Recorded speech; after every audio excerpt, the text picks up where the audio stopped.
করবেন গাজওয়াতুল হিন্দের, ঠিক কিনা বলেন? আমরা জানি আমাদের ফাইনাল খেলা তোমাদের সাথেই হবে।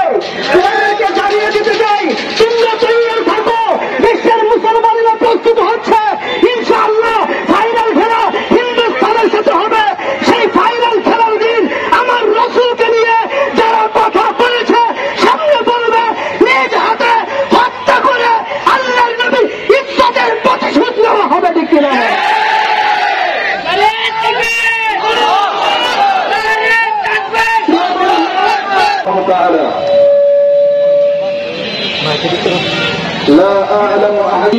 শাসন করেছে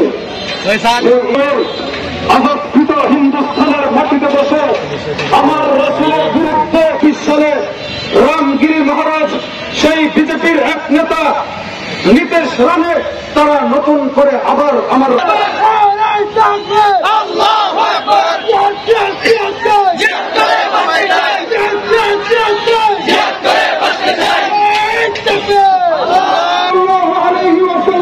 কটূক্তি করেছে, মানে আমাদের হৃদয়ের মাঝে আগুন ধরেছে, কথা বলেন ঠিক কিনা?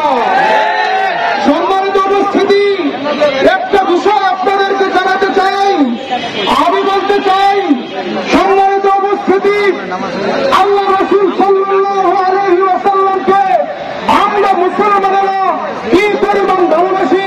সম্মানিত উপস্থিতি, আমরা দেখি এমন যুবক আছে যে যুবকটা কোনদিন নামাজ পড়ে না, রোজা রাখে না, মসজিদে যায় না, কোনদিন টুপি মাথায় দেয় না, কিন্তু যখন আল্লাহর নবীকে নিয়ে কটূক্তি করা হয় রাস্তায় নামতে কোন সাহস করে না, কোন সাহস করে না।